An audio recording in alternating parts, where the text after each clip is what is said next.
Merhaba, bu videomuzda bir şişe kapağı tasarımı yapacağız. Tasarıma başlamadan önce kapağımızı kaydedeceğimiz space'imizi ve bookmark'ımızı seçiyoruz. Tasarıma başlarken öncelikle üst düzlemde bir çizim oluşturuyoruz.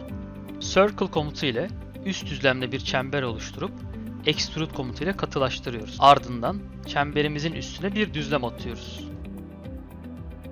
Atadığımız düzleme tekrardan çizim açarak bir çember daha oluşturuyoruz. Oluşturduğumuz çemberi ve bir önceki katılaştırdığımız çemberi Loft komutuyla katılaştırarak kapağımızın gövdesini oluşturuyoruz. Bir sonraki adımda kapağımızın arka yüzüne bir çember daha oluşturuyoruz.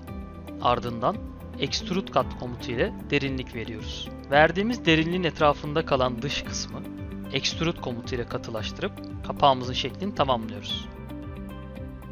Katılaştırmanın ardından şişemizin kapağını renklendirip tasarımımızı tamamlıyoruz. Bir sonraki tasarımlarda görüşmek üzere.